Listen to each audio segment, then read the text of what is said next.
Want to welcome everyone to another edition of our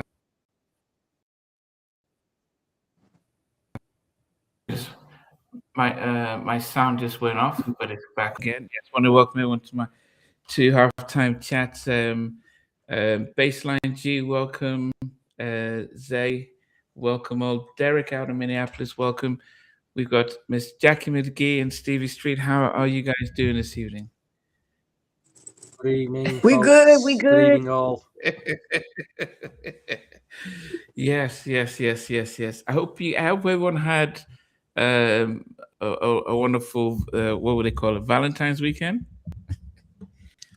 Oh, superb! The Absolutely the superb. sweet weekend. I call it the whole weekend. The whole weekend. The whole You weekend. don't have no husband or wife. It's the whole weekend. The whole weekend. That's so Jay terrible. Okay, I'm Hunt being- and M-Mac, welcome, guys. Welcome, guys. Yes. We went, it's different when we got R&B stars in, we're doing a little bit of the Lauryn Hill delay here, but not too bad. Well, today's, we're going through the catalog of R&B singer-songwriter Miki Howard, and it was a little tougher for me because goodness, she had so many albums, so many singles, so many songs. So that is definitely not an easy thing. But Jackie, how long have you known Miki? Well, I met Mickey back in the 90s. We crossed paths, but we were never like, I always loved her. I always thought she was dope. And I was a huge fan of hers. We didn't start really like linking and really being, friends until COVID. COVID. Until COVID. Oh. That's when, but I always had like this crazy love for Mickey anyway, because the Levert people always spoke very highly of Mickey. So, and I was always a fan of her music, anyway, from day one when she dropped in the 80s. Like I said, we crossed paths, but we were never like, hangout girls. Hmm. Now I can say that Mickey is definitely one of my sisters. She is my sister. And one of the sweetest, biggest heart. Like, she has such a huge heart. People that I know. You know how you have friends for a long time, Mm. and then they show you who they are. But then you have a friend, people that you meet or you met before, and you finally get together with them and you really see who they are. Mickey is one of those people. She's such a lover of the Most High. And, that gets me right off the bat. Right off the bat. And, her story is bananas. Mm. Her biopic was, oh my gosh. I thought she had one of the best biopics, that was out. To this day, I still think she had one of the best biopics. Mm. A lot of, she went through a lot of stuff, and I'm sure there was a lot of things left out of the biopic, but at the same time, just her surviving the stuff that she did survive, I was like, damn, this is a lot. It's a lot. And especially for how many albums and hit records that Mickey has, to me, she doesn't get the recognition. She doesn't, they should have had, long time ago, they should have gave her a Lifetime Achievement Award. She got hits. She don't have 1, 2 hits. She got hits, and she got albums. And she just, she's a phenomenal woman. She's a great mother. You know, she's a great auntie to Maddie, to my daughter. She's Madison loves her. She Aunt Mickey, you know, that's Aunt Mickey. But like I said, she deserves her flowers, and she is such a genuine, loving person, and can cook. Don't get it twisted. She can cook. She'll cook on her little thing. She used to. She haven't been doing it, but she'll cook and have everybody all up in her pots, and then she'll stop and won't cook no more. So I'm telling the men out there, don't come to my sister no other kind of way. She can cook. She's a good woman. She believes in the Most High first. So she's gonna get me. She's gonna be like, I want So, Stevie, when did you first get to know about Miki Howard and her music? I've got to go back to, I think it was the single Until You Come Back to Me. That was 89, because it got a lot of, it did get quite a promotional push in the UK, that single. It got some UK remixes by a guy called Tim Blacksmith, who he went on to manage Stargate, some very big European producers who produced Neo. But that single was being played on a lot of the soul and R&B specialist shows in the UK at the time. I think that was probably the first record I heard by her. And then subsequently I had a few others. But I mean, I'll be honest, I've not pried too much into her story. I've not really seen that bioepic Jackie just mentioned. Right. I tend to just buy the records and play them. I don't go too much into backstories of artists unless I have to. But I mean, I'm found out this week just doing my homework. But you've got to go back to the era of which she came out, that mid to late 80s. I mean, in an era now where it's very hard to hear an incredible female vocal. There's a lot of, I've said this on other podcasts, we've got a lot of female singers out there, but very, very average, nothing really outstanding vocal-wise. But you go back to the mid to late 80s, you've got Regina Bell, you've got Phyllis Hyman, Vesta Williams, Anita Baker, Melissa Morgan. My gosh, and then you've got, obviously, but you know, I have been listening to Miki's vocal, and he's up there. I mean, you know, she's in the top 5% of vocalists ever. I think I'm putting her right up there. You know, and like Jackie said, she deserves the flowers. I don't think people realise that the talent she possesses vocally. She's coming from a lineage of, you know, gospel and Aretha Franklin, and you can hear it in her voice. It's just like it's special. It really is special, you know. Jackie, what was it like, you know, in the sort of because you know, as an artist, seeing Miki Howard come out in like '86, and at around the time, as Stevie mentioned, you had these other sort of strong black female artists who were doing solo albums. Did you see, I mean, in the biopic, it talks about that whole comparison with Whitney, but could you see difference? Could you, I mean, or was it because it's different from what we as fans would see, but as an artist, how did you see her as an artist back when those early 80s?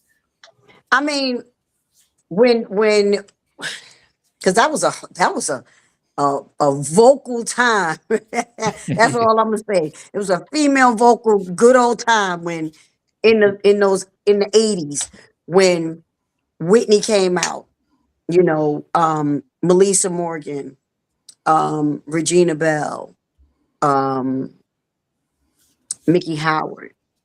You had all of these vocalists coming out at the same time, right around the same times, but they all are different.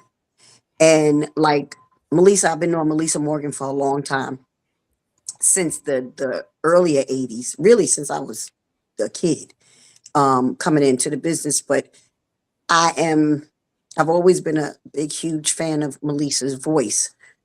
But when Miki came, Miki brought a different kind of, it was just a different kind of sound.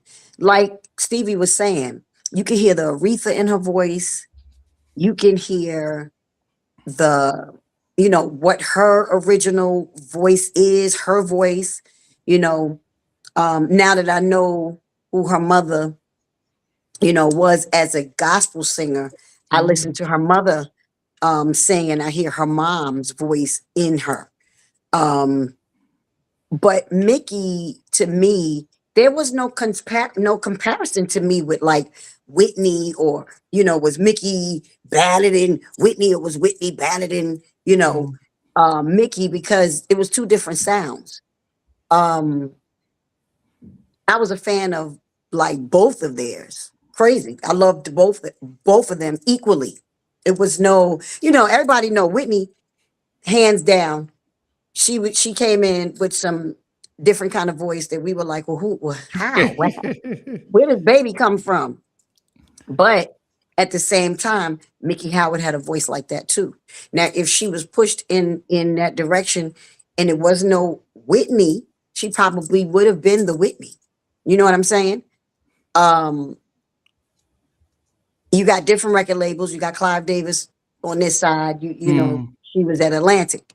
And I think Sylvia Rhone, I don't know if I'm sure, but I think Sylvia Rhone was the one that was doing Mickey stuff.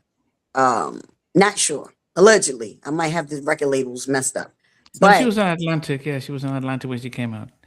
But like I said, she held her own ground. You know what I'm saying? Miki had her own ground.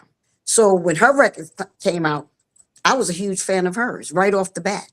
There's no comparison to me. And I believe that they need to give her a Lifetime Achievement Award, period. Y'all know I talk junk. I'll go on my page anytime. And I'm like, let's do it. You need some people to sign on or whatever petition so we can send it in. We're going to fight for my girl. Yeah, but imagine her debut album, Come Share My World, came out 40 years ago, or give or take, November of 86. And,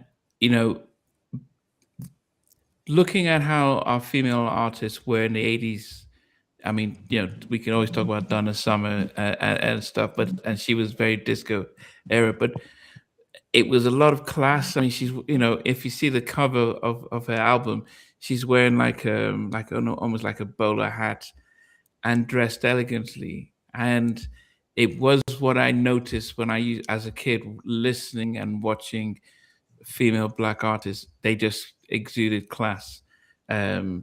Teddy Strong-Best mentioned about Shelley Murdoch, Angela Wimbush. It was, they came out, even Anita, they all dressed and looked classy. Yeah, and sang with so much conviction. So it was quite, and I think Clive took Whitney to, Clive was a pop guru, so he took her to that direction, and it backfired for her Black audience.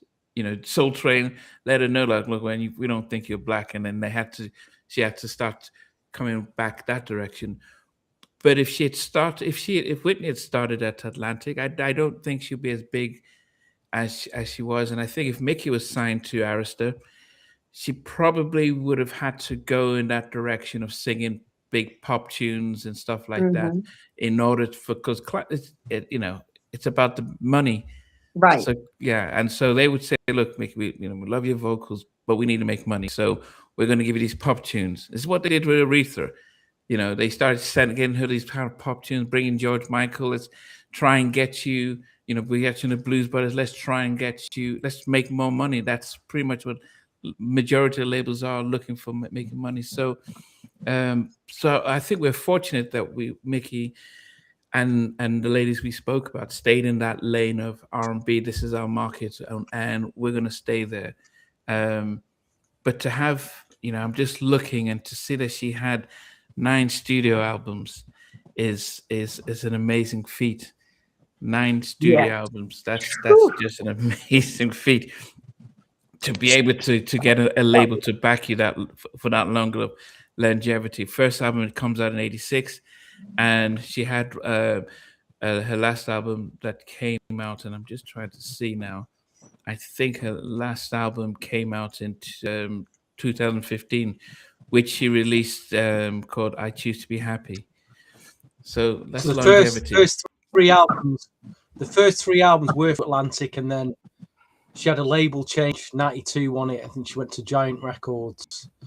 A couple of albums there, 92, 96, and then after that she went the independent route. You've got Clive Davis there, as well as the money aspect. I think there's a bit of favoritism. I think Clive Davis obviously favoured Whitney because he just threw everything at her, money and promotional wise, to take her to the top. You know, whereas like you just said there, Namdi's like the other artists, it's almost like the label kept R&B lane, kept them on R&B radio. You know, could there have been more opportunities for Miki to make some more pop music, you know, and maybe try and cross her over to a bigger, you know, a more mainstream audience? I think that Aretha cover Until You Come Back to Me, because it did cross over into pop radio. But that's how you heard about her, right? But I'd like it. Yeah, I just think with Clive Davis, he must have had a thing for Whitney, and he obviously realised she had such an incredible talent vocally that he threw everything at her. I don't know what the priority was at Atlantic. She obviously had 3 albums. You know, they put the singles out. I mean, it's also the era of, you know, women wear. It was the ball gown singing era as well. You know, you're a black female singer with a ball gown ball on. Gown? Yeah, I call it era. Like big glitzy. Namdi. Huh? Oh, I'm sorry, Stevie. Namdi. Mickey's having a hard time getting on. She said the link is not there. Send it to her again, to her DM. Okay. Go on ahead, IG. okay. Yeah, go Steve, as you're saying. I'm sorry, like Stevie. I wasn't trying to cut you off. I'm just wondering how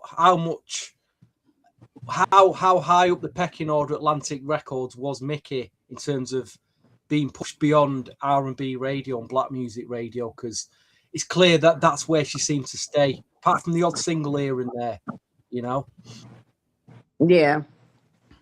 I mean, I know it was a lot of politics, and I know, you know, when she comes on, she can tell you, if I'm sure she'll tell you it was a lot of politics, but you know, we don't want to go too far off the countdown. Let her say, you know, we'll say what ours is, and then let her say what she want to say. Yeah. Hold on, let me just copy this, because copy link and send it in. Okay. But just finally, Jackie, just before we get, I don't know why this is not working. Let me see now. Yeah, just finally, Jackie, just wondering about that whole thing about black female singers staying in the R&B lane, and then you had the few that went. Could you tell that there were a few that did go pop and trying to sing, like, you know, How Would I Know, and you know, the stuff Whitney was doing? Did you, as an artist back then, think, oh, she's selling out? No, not at all. I mean, when you think about songs that came from like Burt Bacharach and all of those, you know, people that Clive loved to use, they were, of course, pop, you know, classic pop records. They always want to take black girls and make them pop. You know what I mean? If they can. It's like now when you see rap and regular R&B, there's no regular R&B anymore. It's, you know, whoever's coming in is just doing crossover pop stuff right off the bat. And I think that the record labels take us away from who we really are. They want to take us into these other directions because of the money, because they want us to appeal to an audience that's wider. And that's nice, because that's more money.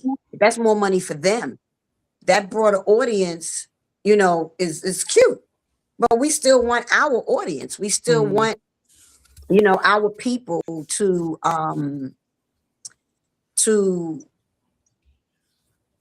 follow us and support us. You know what I mean? Because they know the true art of most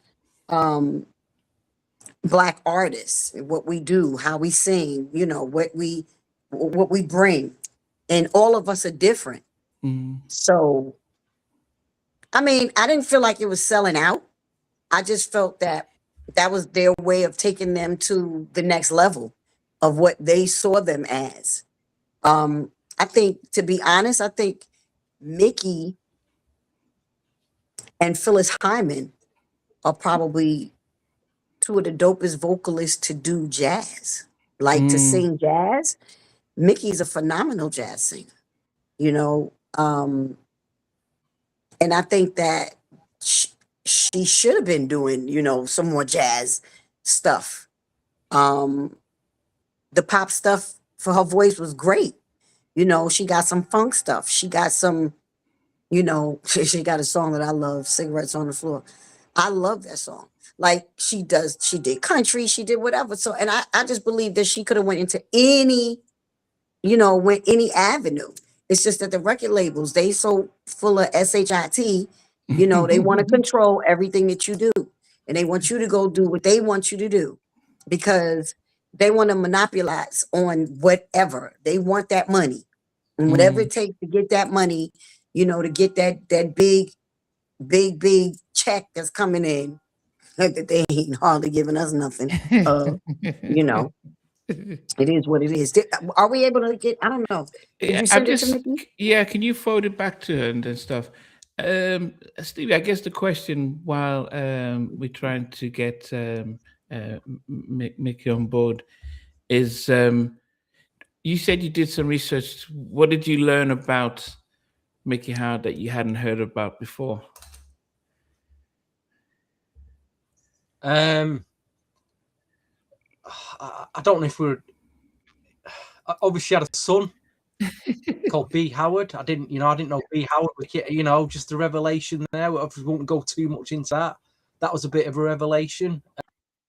Gerald, I didn't know there was going on with Gerald Levert either, you know. So there's a lot going on in the background there that I just, even though there was duet with Gerald Levert, yeah, quite an eye opener, you know what I mean? Have you heard of B Howard before? Well, one of my music friends, Gardner Cole, is friends with B Howard. I'm not sure if they've done some work for musically, but that's how I've heard of B Howard. And obviously I checked out his Instagram, and he's very influenced by Mr. Michael Jackson, of course, which is clear to see. Yeah. No, that was a bit surprising. How many of Miki Howard's albums did you get out of them?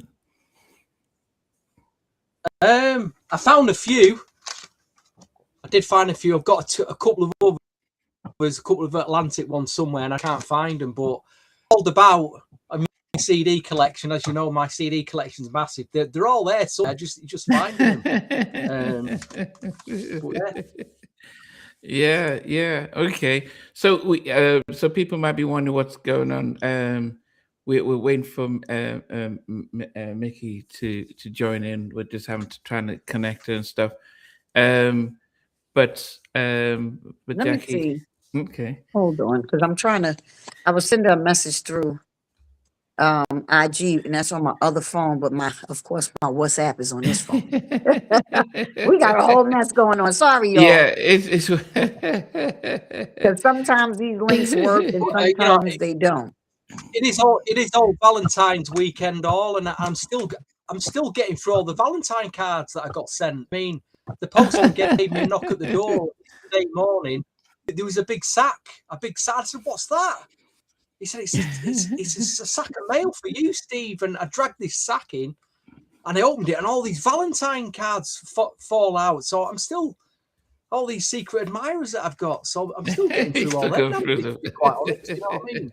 Boxes of chocolates. I've had like 10 boxes of chocolate sent to me. So I'll be eating the old. I think Jackie's frozen us there. I think. Yeah, because So guys, if you're just coming in, you know, we're doing our countdown of Miki Howard, and she's actually going to join us live. So we're trying to just sort that out. I did send her the link, but then I was sending other posts, and I think it was messed up. So Jackie is giving her a call and sending her the link to join us live as we go through her catalog. But just in the interim, on Today I'll Come Back, Stevie, over out here in Europe, we haven't yet got the release of Teddy Riley's Remember the Times. It seems as if it's really a North America release at the moment, and I think it comes out in Europe. I think March 12th. What, they actually printing it up? It's like a European pressing of the book. There'll be a European version of the book, and I'm sure he'll come over and start to do some real press release around there. So, but in the interim, while we're waiting for Miki to come on board, we've heard some things about the book. We've heard some interviews. He's done a lot of interviews. Yes, this is live, Mr. Publisher, Mr. Music Publisher. What did you make? What have you made of? What have you made of? Oh, Jackie's come up, but she'll come back on with Miki. What have you made? What did you make of what you heard and seen about the book? I've managed to read one chapter. I've not got the book, but I managed, to read the bit about Guy in Uptown. And obviously, we don't want to spoil it for people, do we? Really? But if you go back to the interview Timmy Gatlin did with yourself and what Timmy said about Guy, I was stunned to read that Teddy, word for word, seems to agree with what Timmy said after all these years. I was like, just taken aback. He seems to completely agree with your interview you did with Timmy Gatlin. Teddy, if you're watching. Yeah, I was, very surprised by that. Yeah, because Timmy went into the record store he worked in, the fact that Aaron worked with him, the fact that they came to the studio, the fact that, he says, Teddy, I've got a guy who's... So he kind of, he kind of went at that direction, as opposed to in the past when he's done interviews, he has said, we know, Gene and I filmed the group and Timmy joined in later and stuff. So it was good, the fact that he was able to almost remember Timmy and recognize Timmy for what he did. And I know, we got Jackie back. Any luck?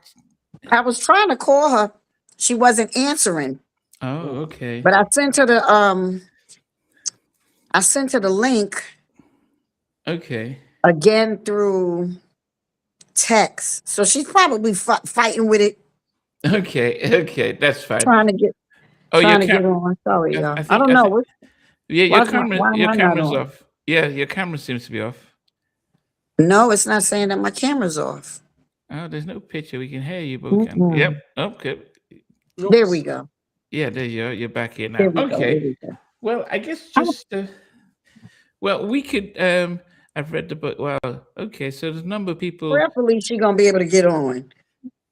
Yeah, I feel bad because we having a whole mess going on. That's fine. It's fine.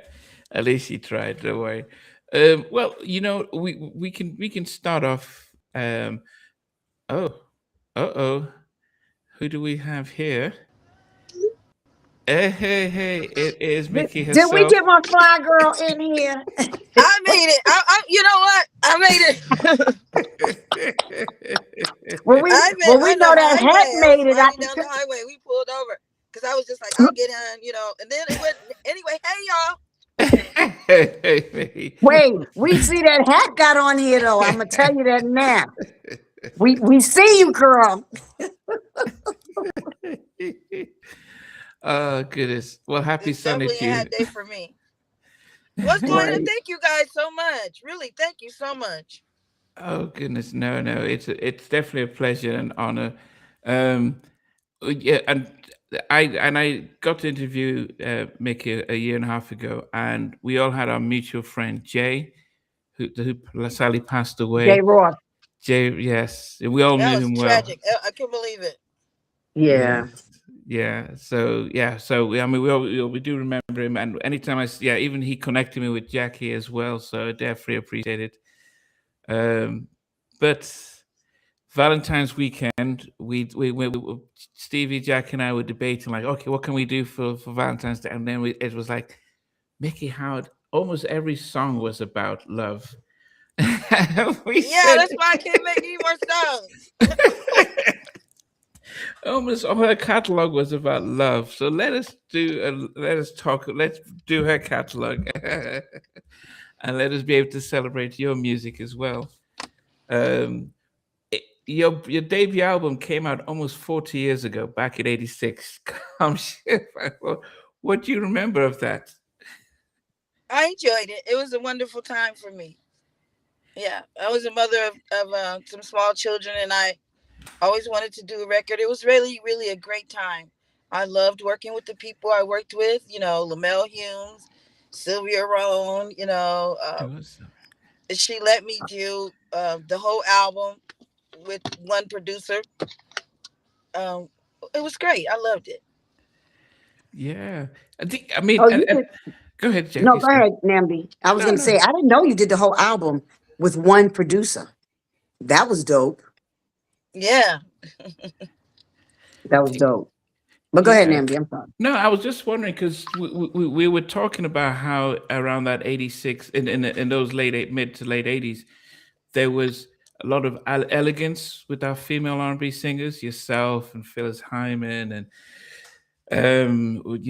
the Regina Bell. We can go on. I mean, and compared to what we see now, but it was a time where was there pressure when you come out with a solo album to go double platinum, or were the labels just looking to develop talent and say you'll just put out the music and it will find its audience?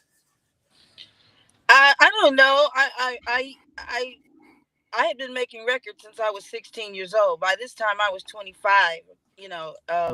We had you have a hit and a miss. We hope to touch people's hearts and souls, but mostly we would hope to get a budget for promotion, and we never thought about crossing over because we just didn't.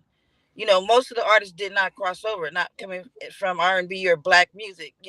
We wanted to make music like I wanted to be like Aretha Franklin and people like that, to make music for my culture. And I come from church. It was never a thought to be naked. It was never a thought.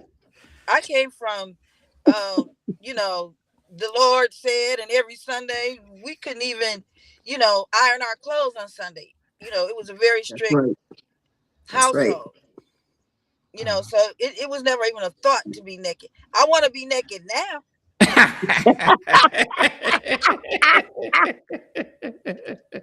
You get a certain age and you hot all the time. I'm like, I'm jealous of the girls now. I want to get up there and be naked. I want to sing naked. I'm so done. Oh goodness. It was a short turnaround between your debut album and your follow-up album. I mean, Stevie and I are children of the '90s, where a sophomore album comes out 2.5 years, and then it's every 2.5 years. But your self-titled sophomore album came out probably 10 months later. What was the reason for that quick turnaround? I was ready to make a record. We didn't do it like that. We made records when you had the wherewithal and all the things you need. You make records. Yeah. But then you went from just the one producer, to going to getting more people on board. You got Levert as well. And what was the sort of the reason for the shift of like, okay, let me get more people to change the sound? Well, it's like coloring with all the crayons. You have like a Picasso, whatever, had his blue era. You know, we had the times where it was just us, which was really cool, and it was we had more money to spend than the next record. I really loved Gerald Levert. I loved his work. I thought he was a genius, and I wanted to, you know, work with him. I thought we had something to bring to the table, like Roberta Flack and Donny Hathaway and stuff like that. Excuse me. So yeah, it was great that I had an opportunity to reach out to people that I didn't have the opportunity to reach out to on the first record. Yeah. You know, I worked with a lot of unknown people, a lot of first-time writers, stuff like that. The especially, I mean, also the chemistry with yourself and Gerald was magical on That's What Love Is. But I said when I went back to look at the video, I just said, well, look how they're dressed so elegantly. It reminded me of the Cosby Show, because it's like that was one thing the Cosby Show did, was to show Black excellence. And the videos as well, it's like, look at, you know, she always dressed as though it was like, you know, we're going to be in elegance. Did you have any control over your styling? Absolutely. Absolutely. Absolutely. I never even thought about somebody telling me what to wear. That was insane. You know, bring the clothes. What do you want to look like? That kind of thing. Gerald was more of a casual guy, so I had to, you know, we got into words about what he was wearing. He had a jogging suit on when I got to the video, and I was like, "That's not gonna happen. That's out of the question." You know, we would argue about stuff like that. You know, I come from a family of very dignified people. Okay, my sisters, you know, we come from debutantes, things like that. It was never, ever gonna be a situation where I'm wearing jeans and t-shirts and stuff like that. I love it, you know, but that was not what I was raised. I wasn't raised like that.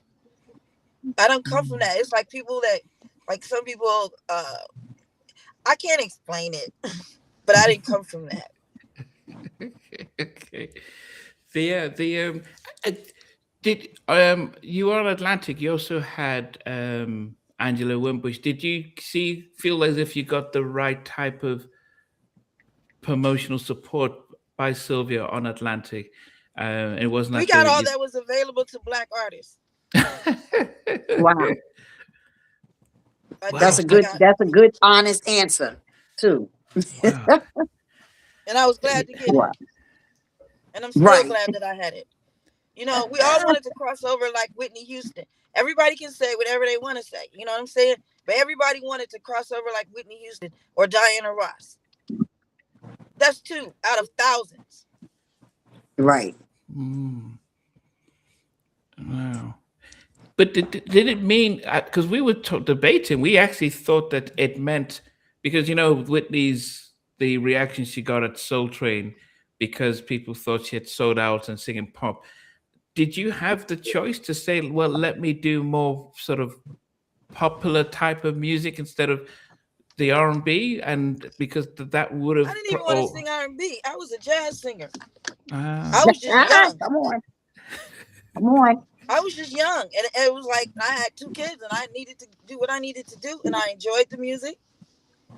You know, I never sang anything I didn't want to sing. You know, and sometimes we recorded songs that didn't make the record because they weren't up to par. My issue was I wanted to have quality music.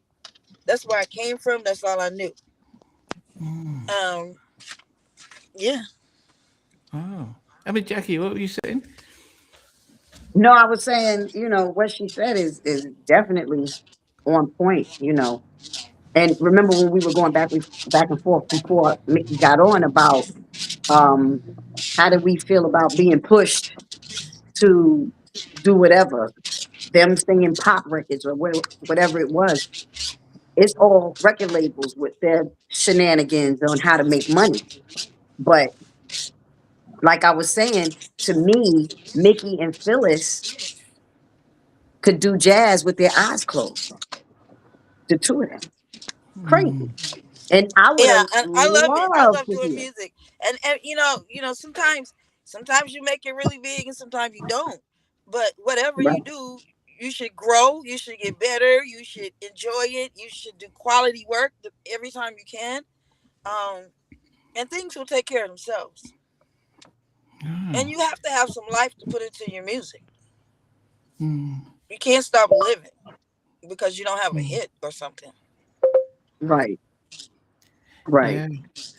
But I think one of the things I appreciated about the 80s was that labels gave the albums time, maybe 2 or 3, 4 singles, but it didn't feel as if the pressure was to go gold or platinum or we're going to drop you. It felt but that's from the outside. It felt like you guys had opportunities to breathe and find your audience.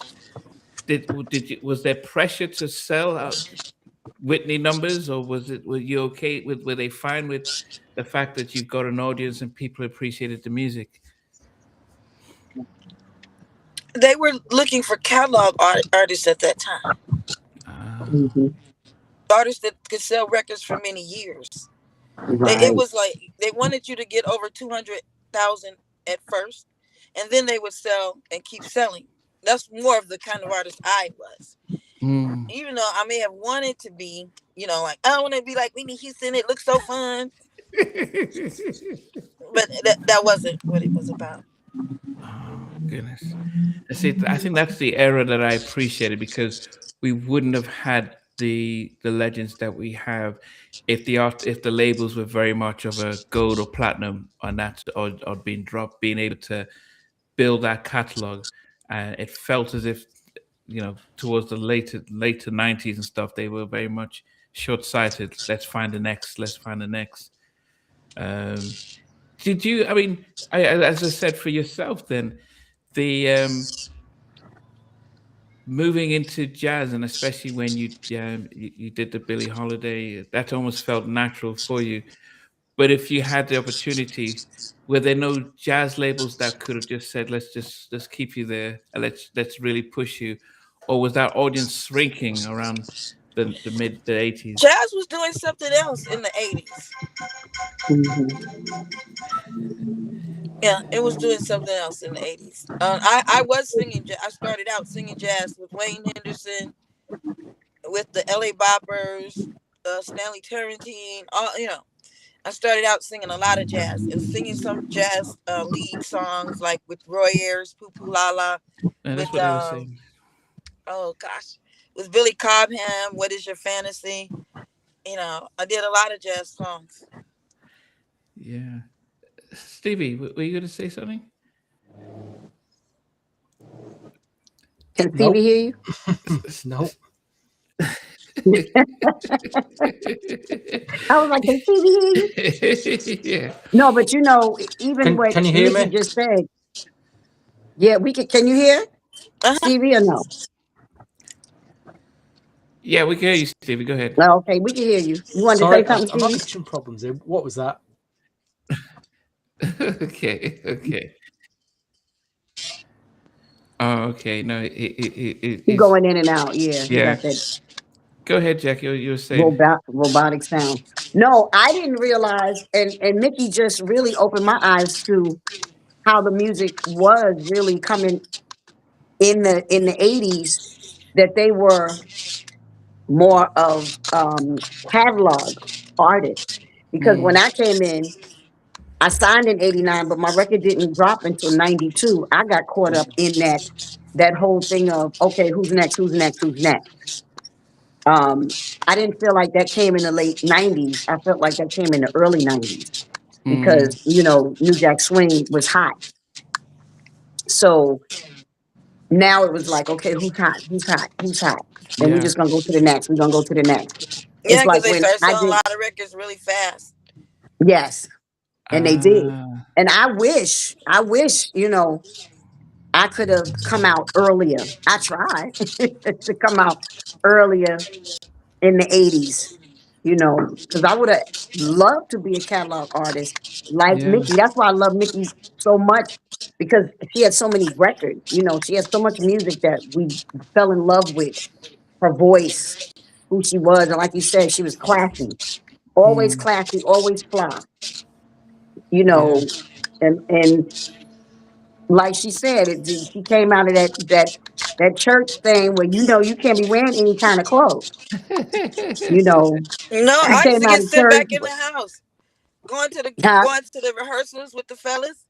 They would say I look like I was going to church because I always wore my skirt beneath my knees. And it was like, oh, and it's still a big thing for me to wear a short skirt. For my birthday, I Really? wore something short because I never wore anything short. Wow. Wow. Oh goodness! During your time with Side Effect, was it? Were you fine being that young and being part of a group, or did you Did always what? want to be on Side Effect? Did you ever think? Were you fine being part of a group, or did you want to always be No, I didn't solo? want to be in a group. That was temporary. Ah, right. It was temporary. It was fun, and they taught me everything. Wow. Yeah. Wow. Did they teach you the business? Did you learn the business Did early they on know as the well? business?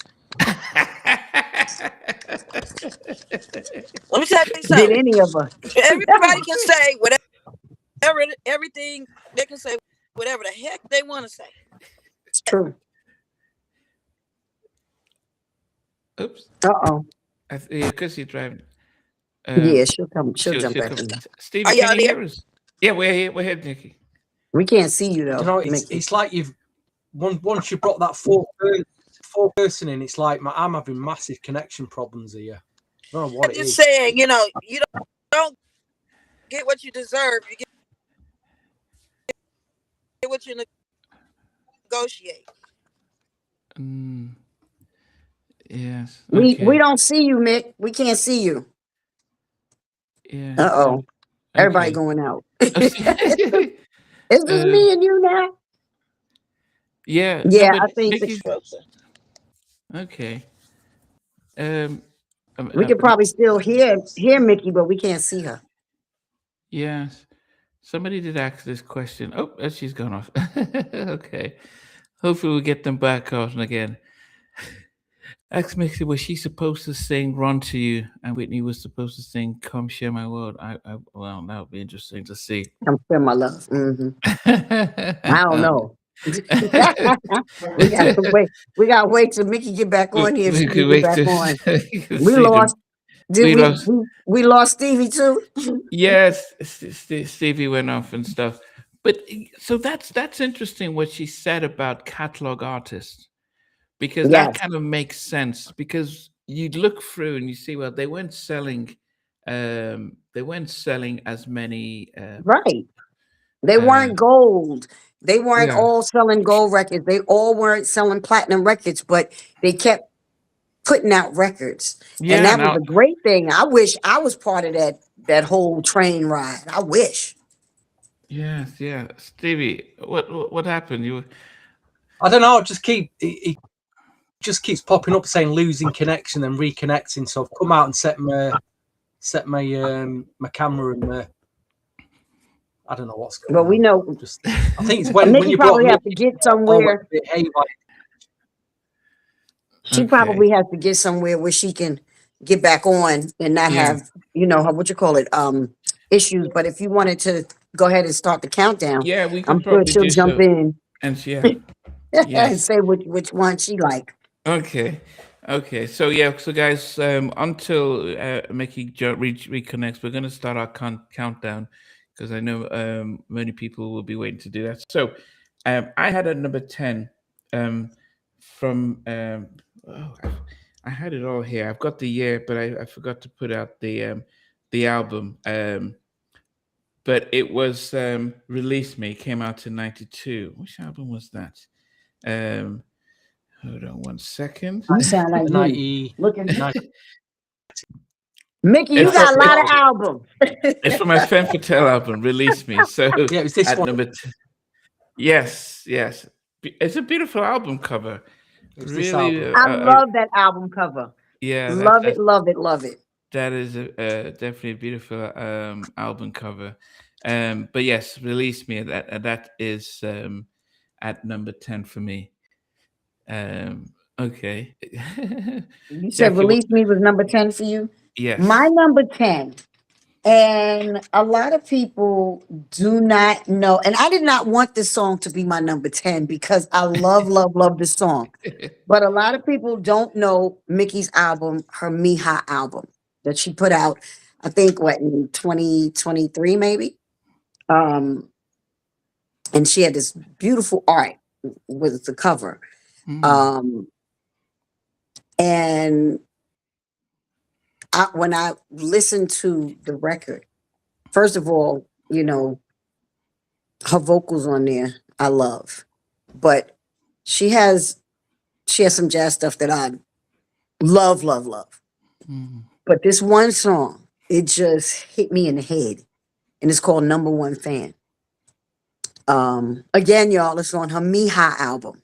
With the funky, she got a funky cover. It's art. It's artwork that somebody did the artwork for her. That does really, really great art. This song, Number One Fan, I love, love, love, love that song. Okay. So that's my number 10. It would be higher if I thought that more people would know it. Know her Mija album. But that's my number 10. Okay, Stevie, what's number 10 for you? I need to dig the album out. I don't think I recall the album, I'll be honest. But isn't that a beautiful thing that these artists, that. When you have catalog artists, like Miki was saying, that you can go through their albums. You don't have like me. I got one damn album. You're gonna go on that one album. The features too. Besides the Family Fan, my second album never came out. So you don't have, I love that she got albums. That's so dope to me. Oh, probably more. Yeah. I mean, because that's, Tammy Lucas talks about always wanting to release that one album.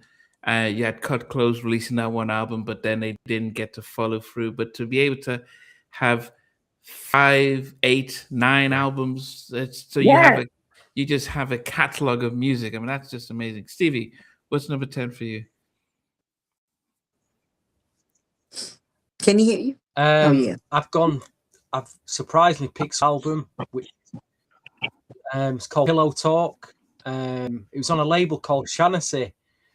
Now, Shaughnessy is a label that seems to me it's like a last chance saloon for like smooth jazz artists and some, soul artists from the past that we all know. It's like the last chance at doing something on a label. Here comes Shaughnessy Records. So, but I've chosen. She did a cover version of 80s, a really big like pop jazz funky track by a guy called Boz Scaggs. He did a track called Lowdown, which is an incredible record in itself.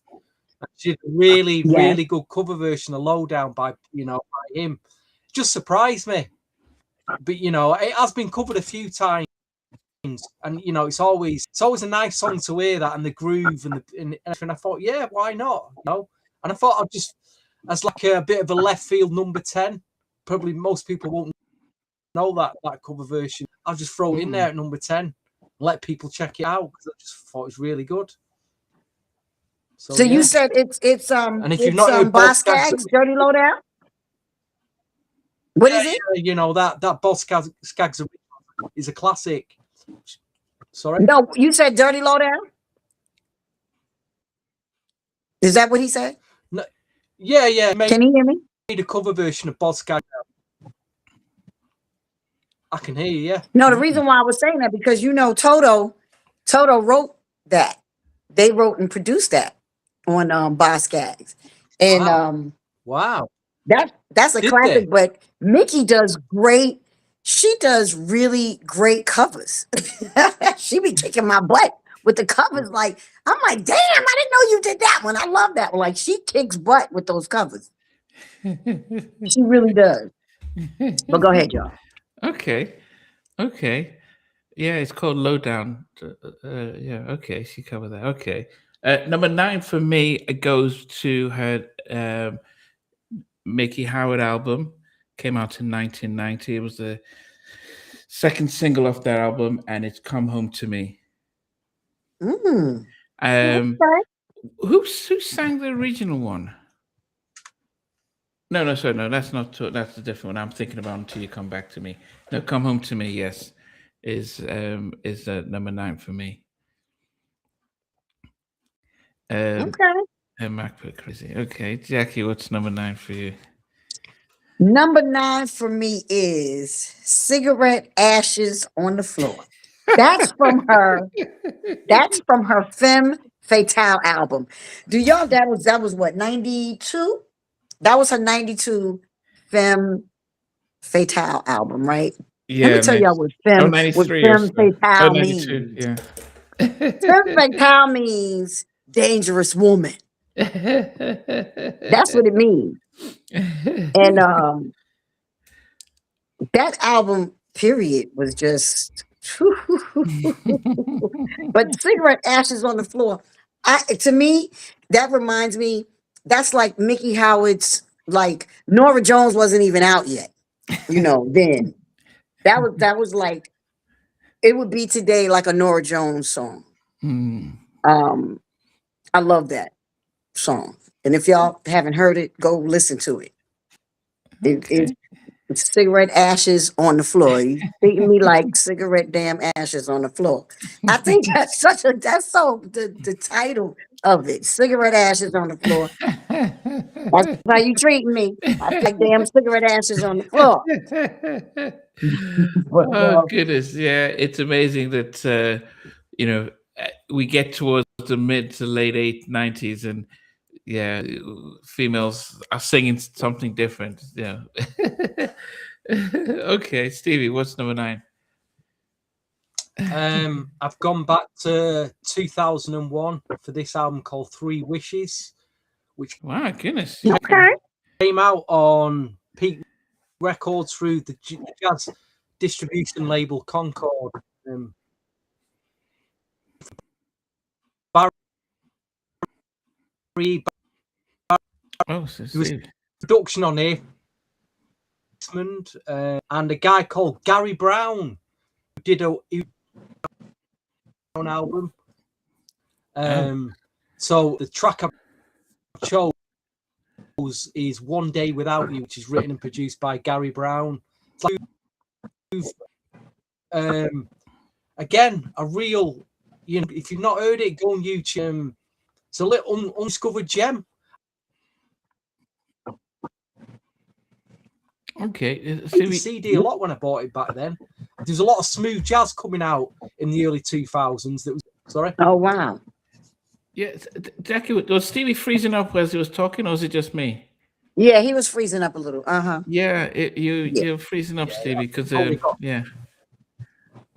What did you miss? Did you miss about what I said? I'll repeat it. We didn't even know what song it was. I've got connection. We had Gordon Chambers. We had some of the producers. Oh, what was the song? One Day Without You. It's track 2 on this One Day album. Without You. Okay. Produced by that was the part we Gary didn't Brown. hear. Okay. Yeah. Okay, sorry. That's at my number 9 anyway. Goodness. I like Jackie. I like somebody put this. Is that Jacci McGhee? Make It Last? and then it says, yeah, that's literally Jacci McGhee. Hey yo. I don't know what happened to my sister. Where's Mickey? She probably driving somewhere and have to pull over like me. You know, I'm always in the car. You're always in the car. Always in the car. Yeah. Well, you've changed. You're no longer in the car those days, so which is good.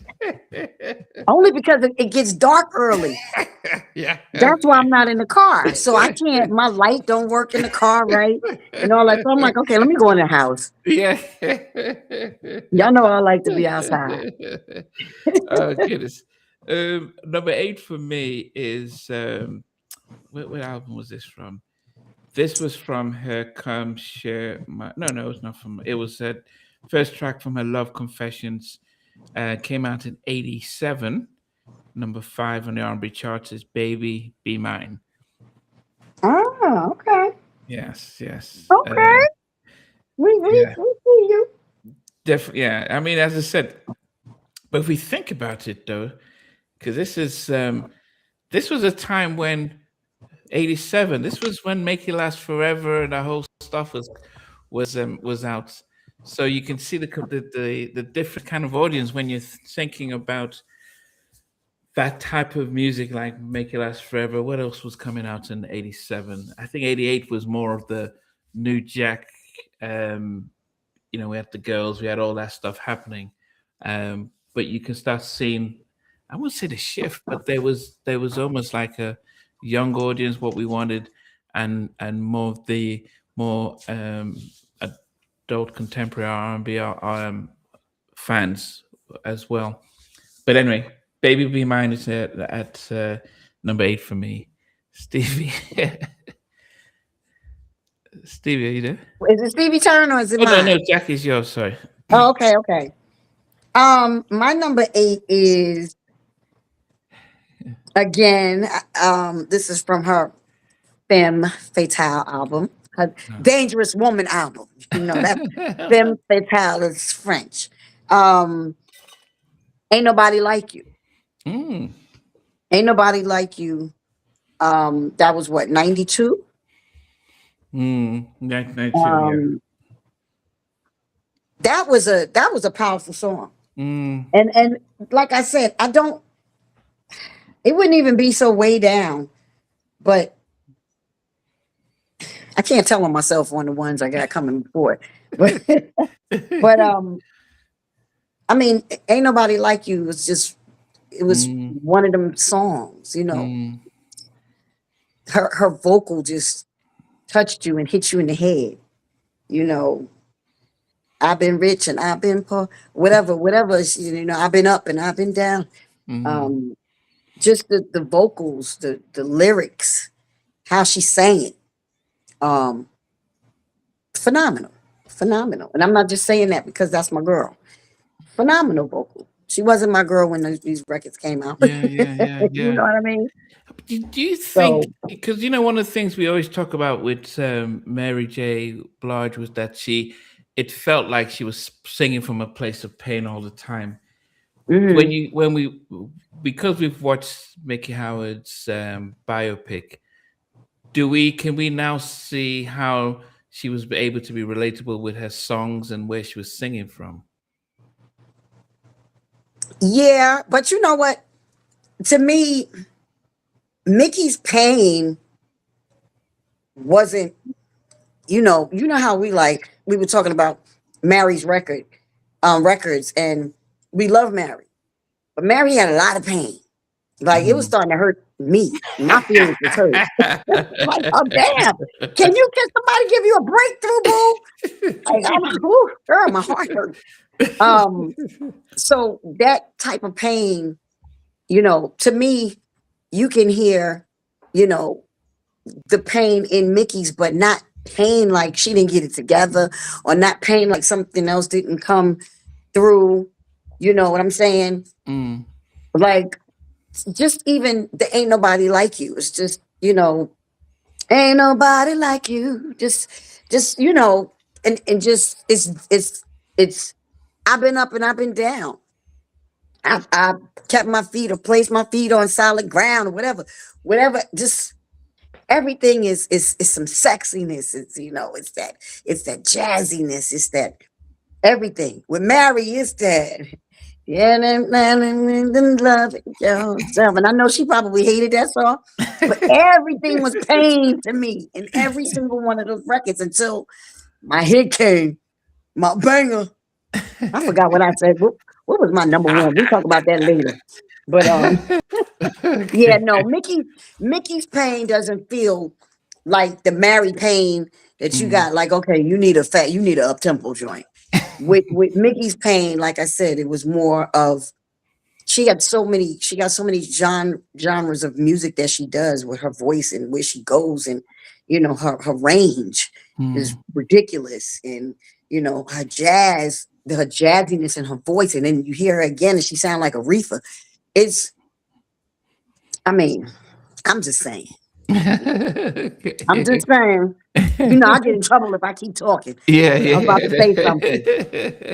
I might say it later, but go ahead. Stevie, go ahead. What's number 8 for you? from a 1987 album.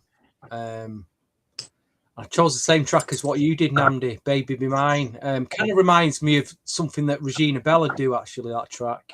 It's got that kind of that late 80s soul vibe, brilliant chorus. You know, there's a bit of a build up in that track, but what you get is a brilliant chorus and an incredible vocal. It's a really good song. You know, I was watching the tube as well. There's a nice little video of it. Yeah, not for me. Might be higher for some of you out there though. But it's made my top 10 anyway. Okay. Number 7 for me is from her.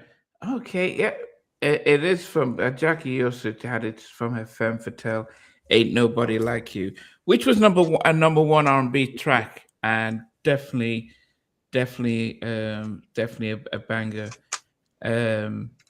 But yes, and even the video too, as well, and more up tempo, and it was just interesting to see how she, because imagine she said her debut album she was 25, and by that time most of the labels were looking for artists that were probably much younger as they got into the 90s.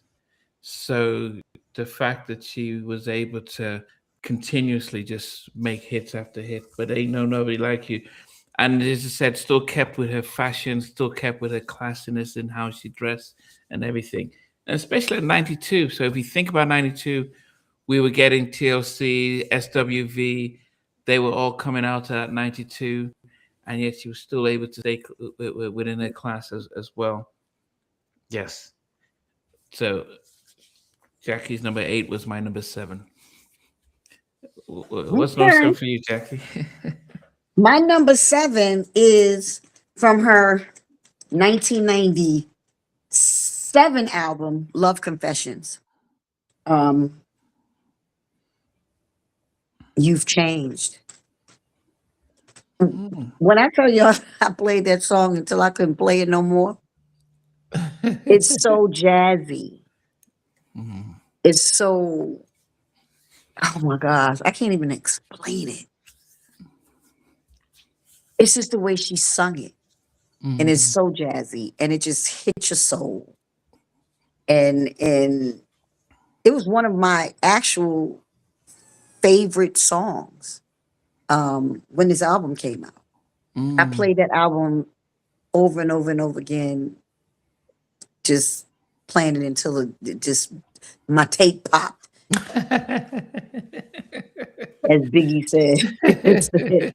He played it until the tape popped. I played it until my tape popped. My cassette popped. But yeah, you changed. You changed is one of my that's my number 7. Okay. One of my dreams. Stevie, what's number 7 for you? You know what? I think I was a bit starstruck before when you had Mickey, and I was like, you said to me, "Have you got something to say, Steve?" And I'm like, it's there. It's like, that's Miki Howard. Miki Howard, that voice. I mean, that voice is. So, for those who didn't know, I sent Stevie a message on WhatsApp. I said, "Stevie, say something," and he just looked like, yeah.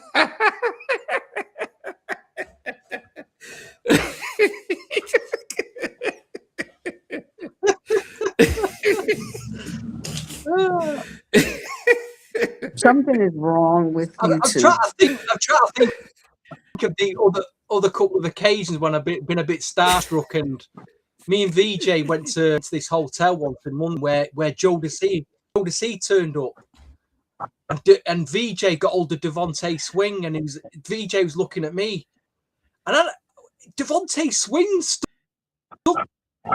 there, and I'm like, I don't know what to say to the guy. Devontae Swing, you know. Another time we met Teddy Riley, and again I was like, Teddy Riley, tell him I'm still next to Teddy Riley. So, but anyway, yeah. Anyway, my number 7 might come as a shock to some of you out there. and it might be number one. And if you got it number one, I totally understand. Again, this record's a very, very slow build up, really like very slow, kind of draws you in, and then you get an incredible. It is a killer chorus. You know, there's no. It is a number one record. I guess I just didn't listen to it enough back then to appreciate. I mean, I can appreciate it now, and if I'd listened to it more back then, it'd probably be a lot higher up. But don't shoot me for putting this at number 7 because it is a killer. It's Love Under New Management. It's made my number 7. You know, great record. Great, you know, great record. Could be anywhere. You know, could be number 1. You know, it's just landed at number 7 for me. Don't you know what I mean? Don't shoot me for that. No, I mean when you've got a massive catalog like this, makes sense. Jackie, did you sing backgrounds for N-Touch? That's what Ben's is asking. For N-Touch? Yeah. I did something on with Free and Eric. I can't remember. I did something with Free and Eric. Yeah. Okay. Mac's gonna have a drink. Okay, number 6 for me. It was an interesting song that she you sang on All Night. That she did, and actually All Night. What's that? Oh, he was saying what I sang. Jackie sang on All Night. Oh yeah, Bensley said. I couldn't remember. Thank you, Steve. I couldn't remember. It must, you know, I think Tammy Lucas said it that people would just make music. You just walk in, like, can you sing here? And it didn't feel as if people were like, okay, where's my publishing? Where's all that stuff? It felt as if she would make it, gave me that sense that it was just, yeah, let's create music. And it probably later on that everyone started to say, okay, where's my splits? And yeah, unfortunately. Okay, number 6 for me, a song that didn't, at first I'm like, how come I know this song? And it was a cover, but it's she gave it a different style. And I think for me, when it sounds different from the original, that's when it gives, I like it. And it's Until You Come Back to Me, 1990 from her self-titled album. And that went to number 3 on the R&B charts. Yes, that was a really like the black. Okay. She did a great rendition of it. She really did. Yes. What's it kind of had that little hip hop thing, you know, to it, and then, you know, it gave it that that swag. What's your number 6? Oh, my number 6 is Imagination. Here I go with my jazzy Miki song. I thought she did a great.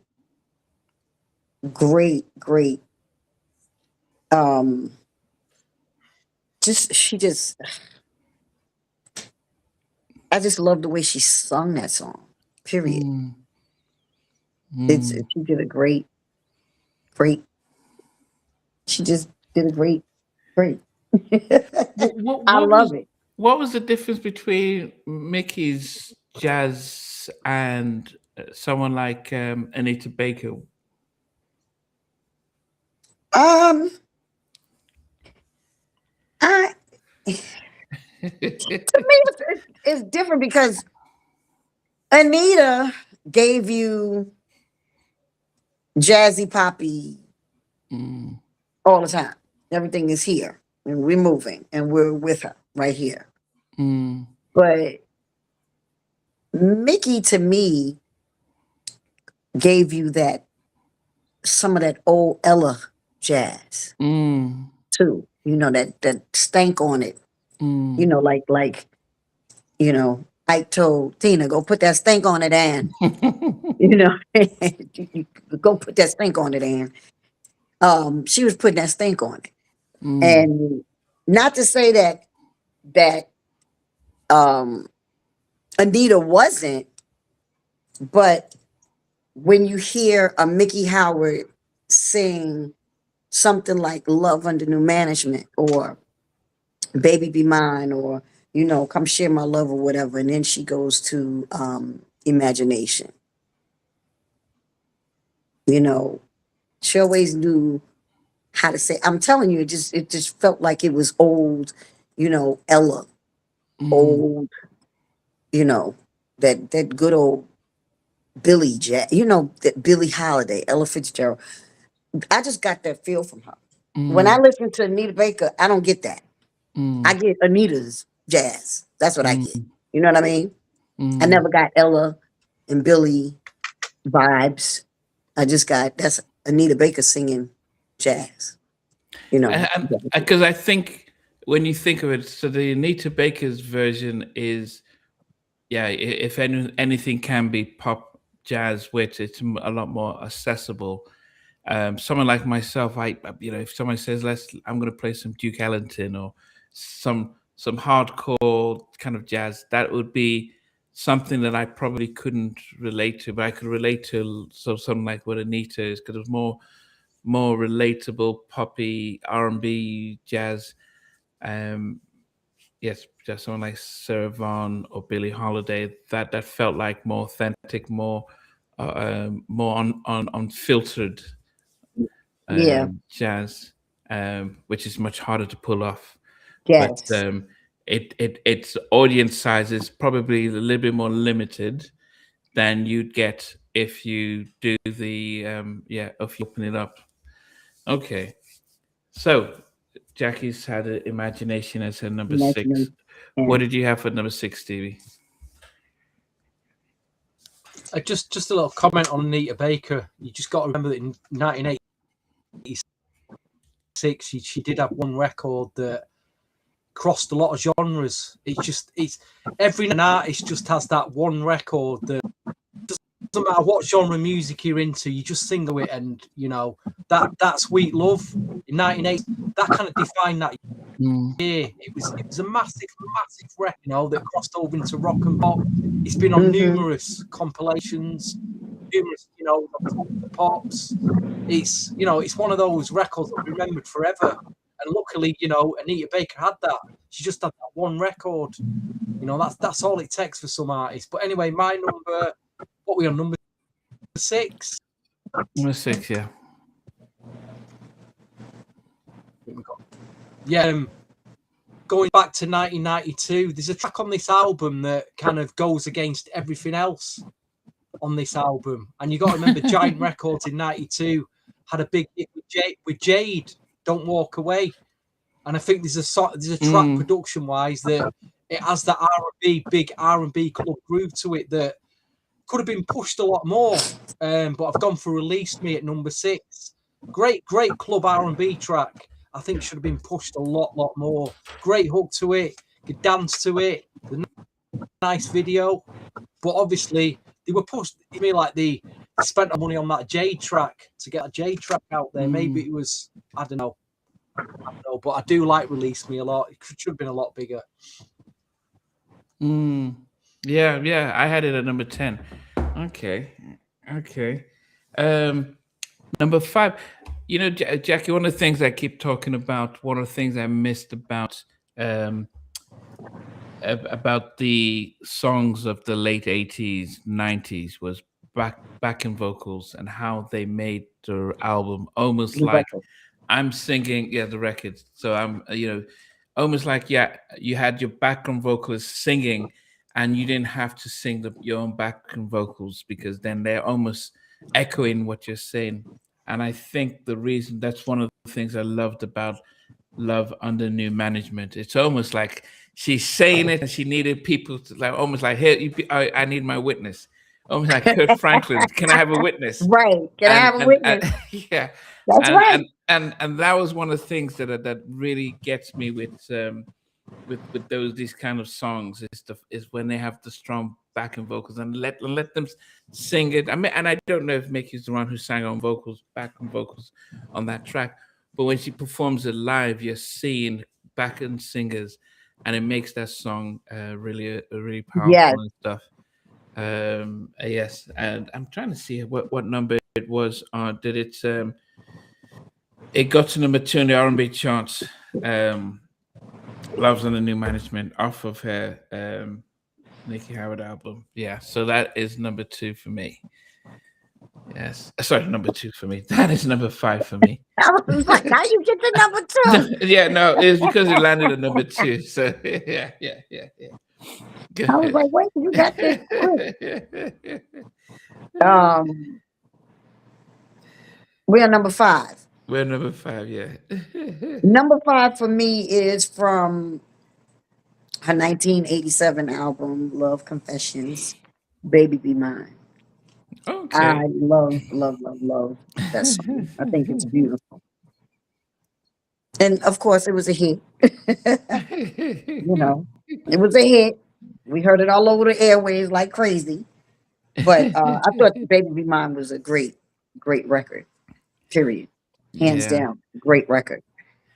That's it. Go ahead. And I think of it, and you know, one of my favorite Michael songs is "Baby Be Mine." So when it's uncommon not is when I hear another song with the same title, I automatically just go to that.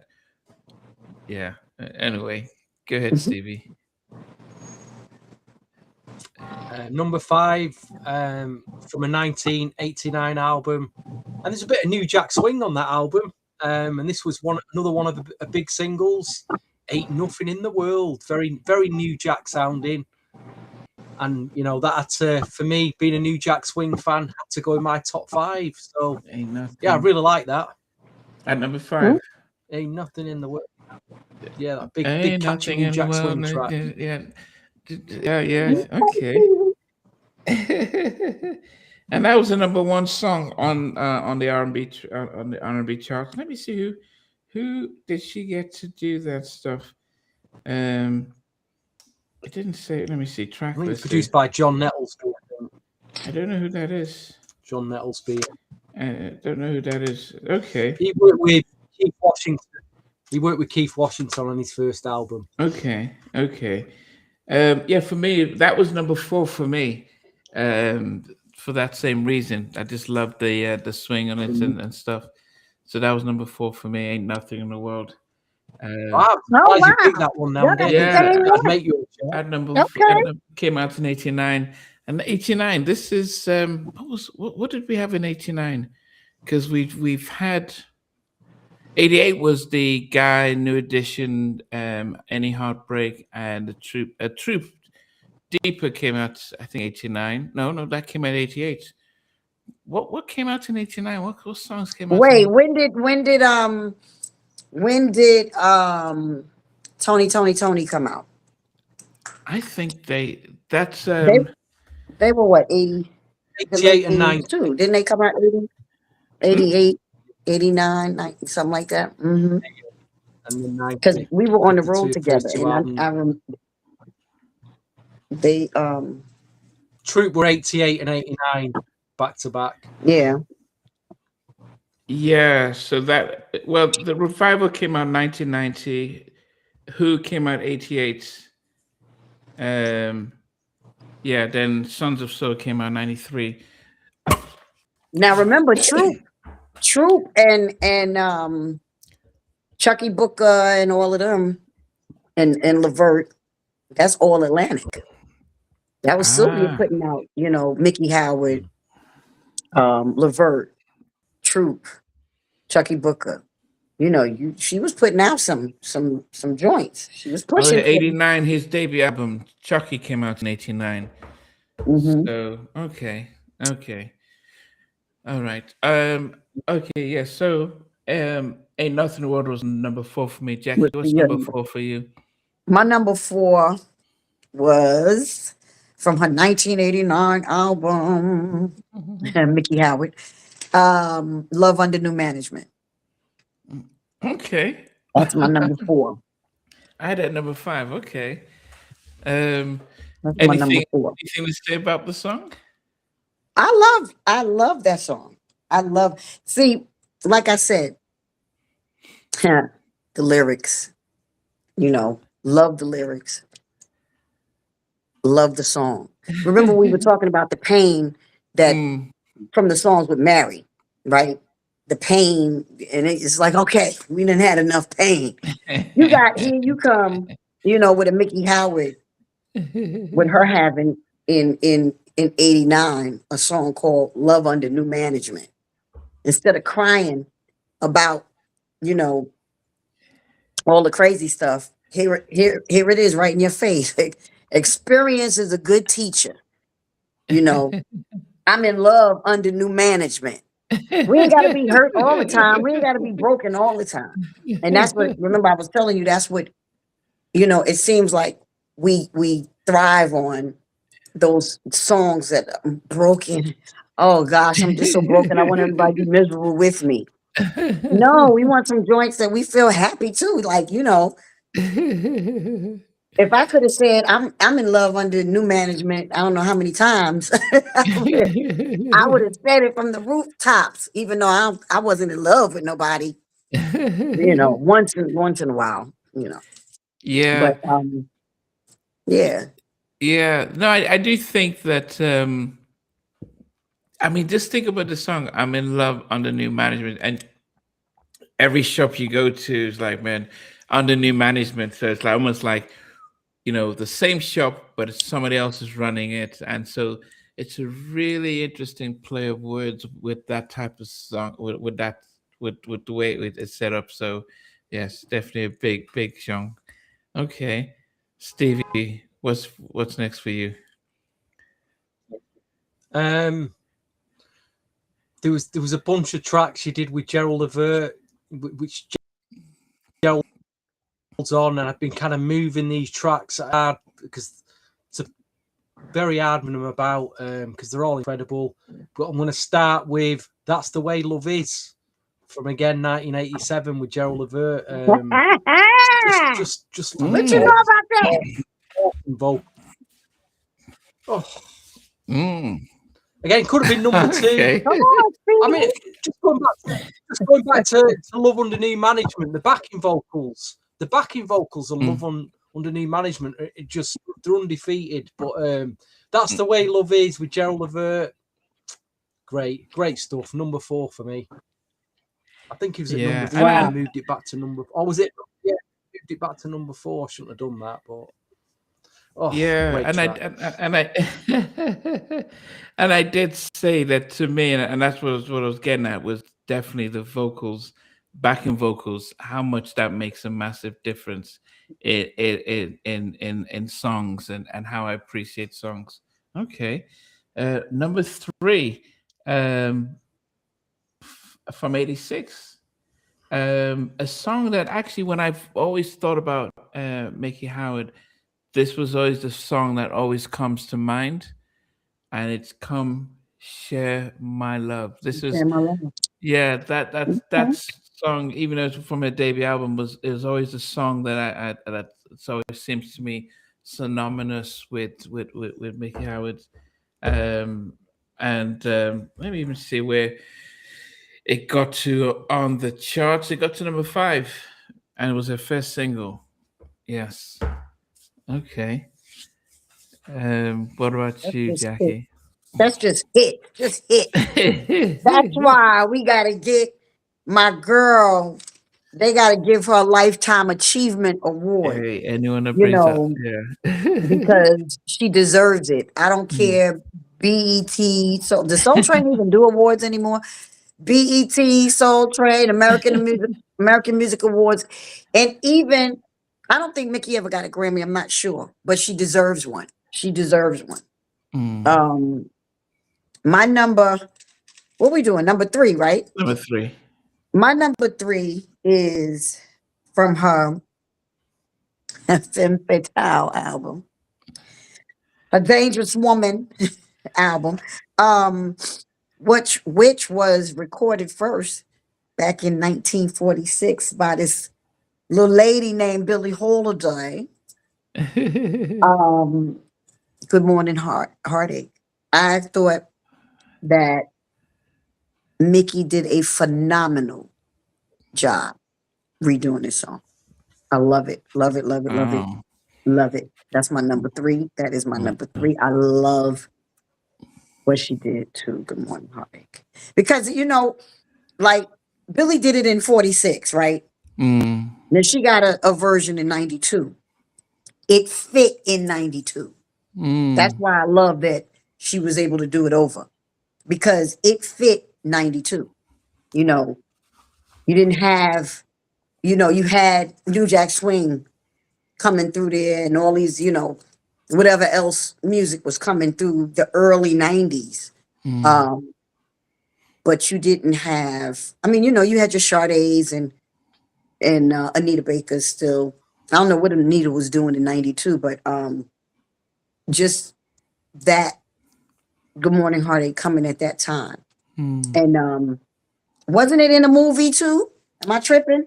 Malcolm X. She played Billie Holiday in X. Yes. Thank you. Sorry, Mick. That's right. She played. That's why I'm like, I know it was in a movie. She played Billie Holiday in the Malcolm X movie, and that was another great, you know, thing for her. And the crazy thing is, she was looking like Billie Holiday. She was all classy, you know. It was dope, you know. And I that's my number 3. That's my number 3. Okay, Stevie, what's number 3? I picked another collaboration with Gerald Levert from 1987, Crazy. Again, Was Gerald Levert on that? Killer track. Yeah, he was. Killer soul track. Initially, it was at number 2, and I bumped it to number 3. Just a brilliant track. Brilliant late 80s soul track for the soul connoisseurs. It's one of those picks. I know it was written by Mark and Gordon. I did. Who did it? Mark Gordon? Yeah, Mark Gordon and Gerald Levert both wrote and produced it. Okay.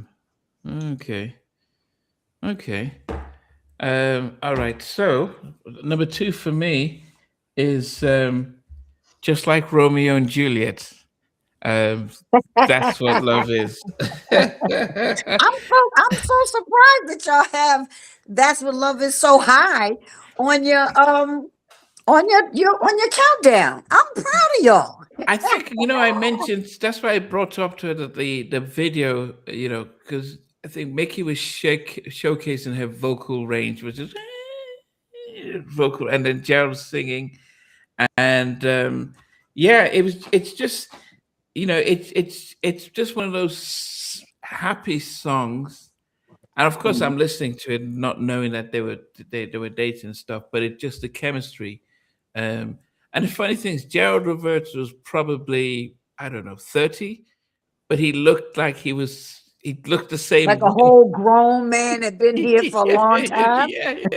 He looked the same. He never changed in how he looks. And so it was consistent with the vocals and the way they look. And it's funny that she said that he came on set with his sweatsuit trying to be relaxed. He says, man, he probably had to get the suit out of wardrobe and for him to wear, because it didn't seem to fit him as much as they probably did. But yeah, you can imagine, can't she's there in a ball gown, all made up, and he turns up and he's like Red Storm, deep tracksuit. Yeah, you know, for the video. Oh goodness, yeah, but that beautiful track and just duet and just vocally, she was doing what we would call vocal gymnastics as it was singing and stuff like that.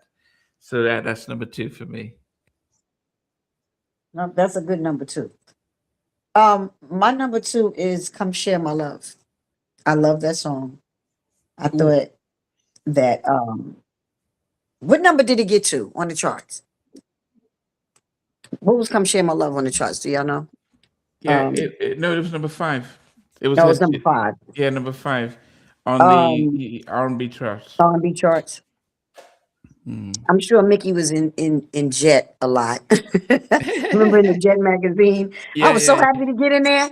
I didn't know what to do with myself. I was like, I'm in Jet. He was in there a whole bunch. You know, that's when we knew whose songs was hot. Okay. Is it the chart you mean? The jet chart? Yeah. The little the Okay. chart that Jet had. Yeah. It was right in the middle. Yeah, man. come share my love. You know what? Come share my love reminds me of a Whitney song too.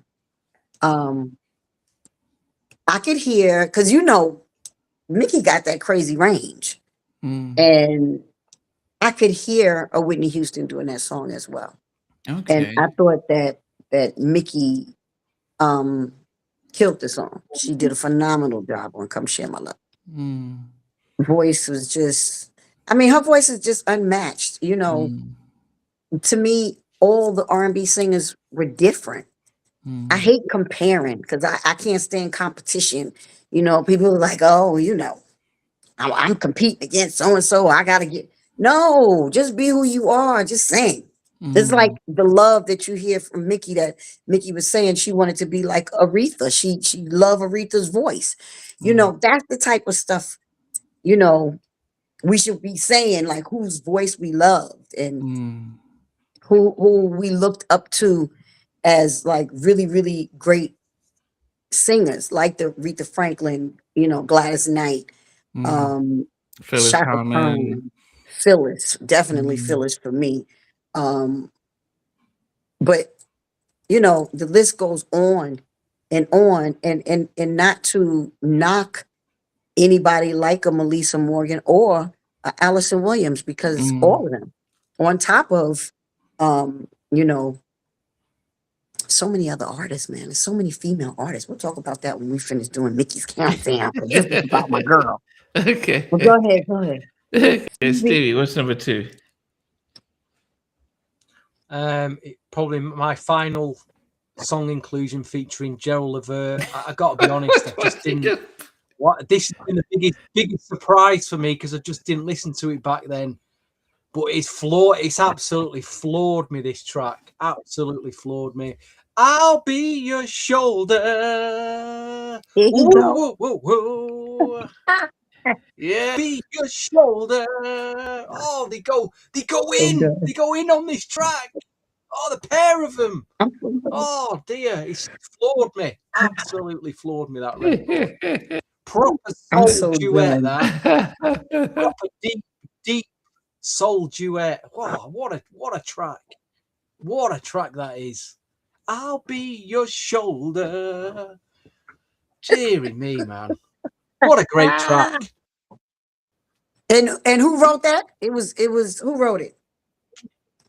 Gerald Levert and Mark Gordon production. And Mark? Okay. Gerald and Mark, first of all, were a great team, rest in peace.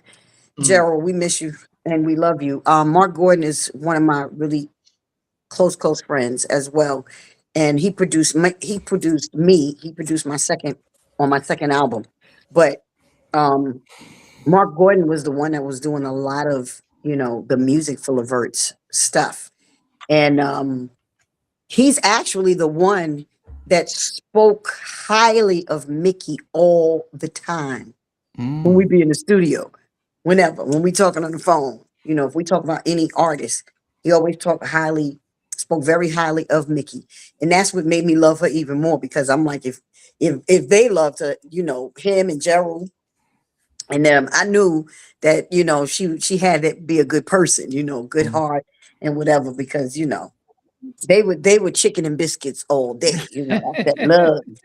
That's that chicken and biscuit love. It was a record that Levert recorded a year later for the Rope-a-Dope Style album, a track called All Season.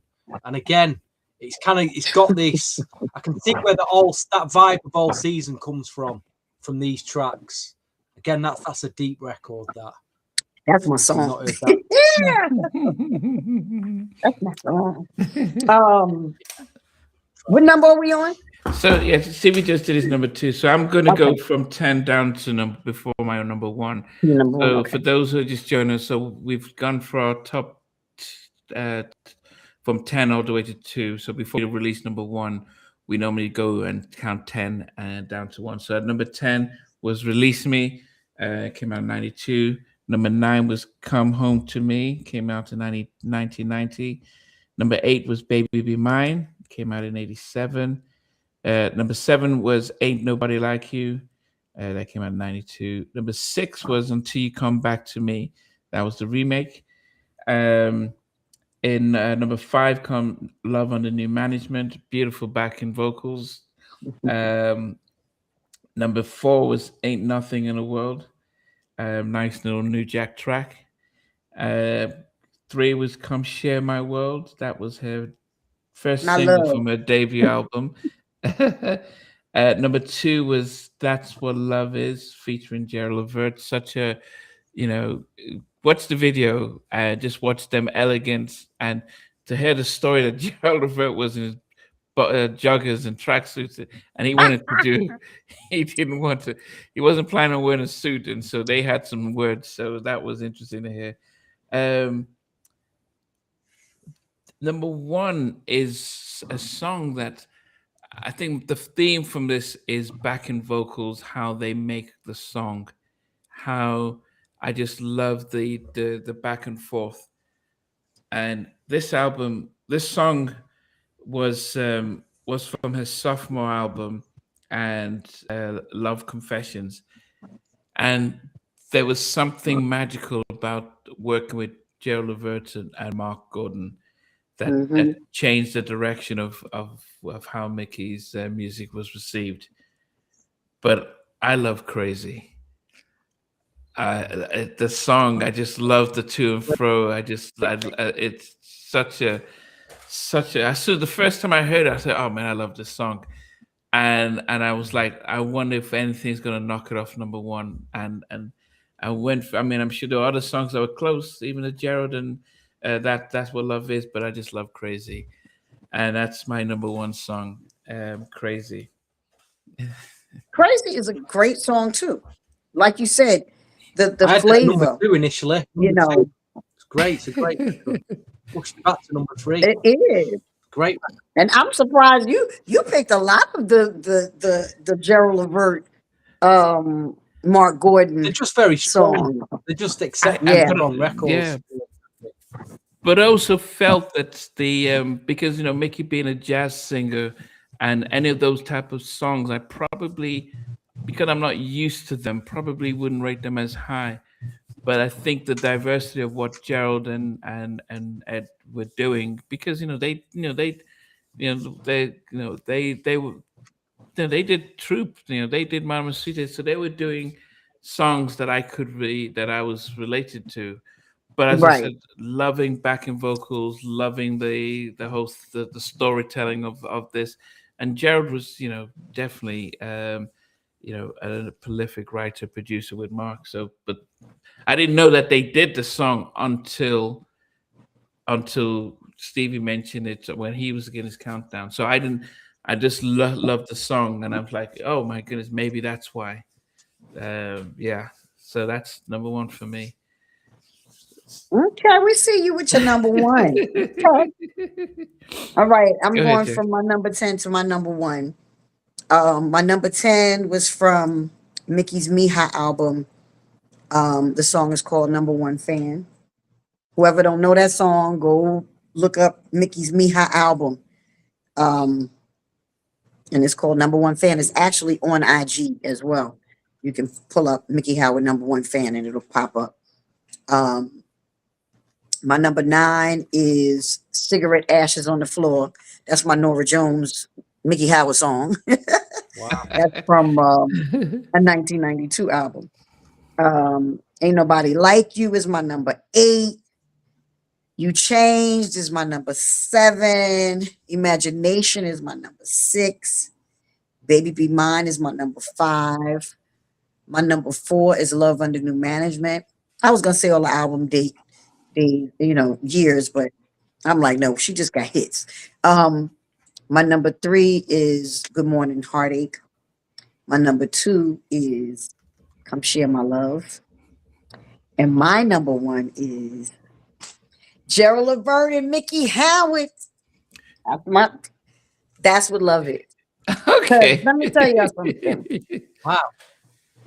But for me, because I love duets. Love duets. And of course, you know, we have Make It Last Forever.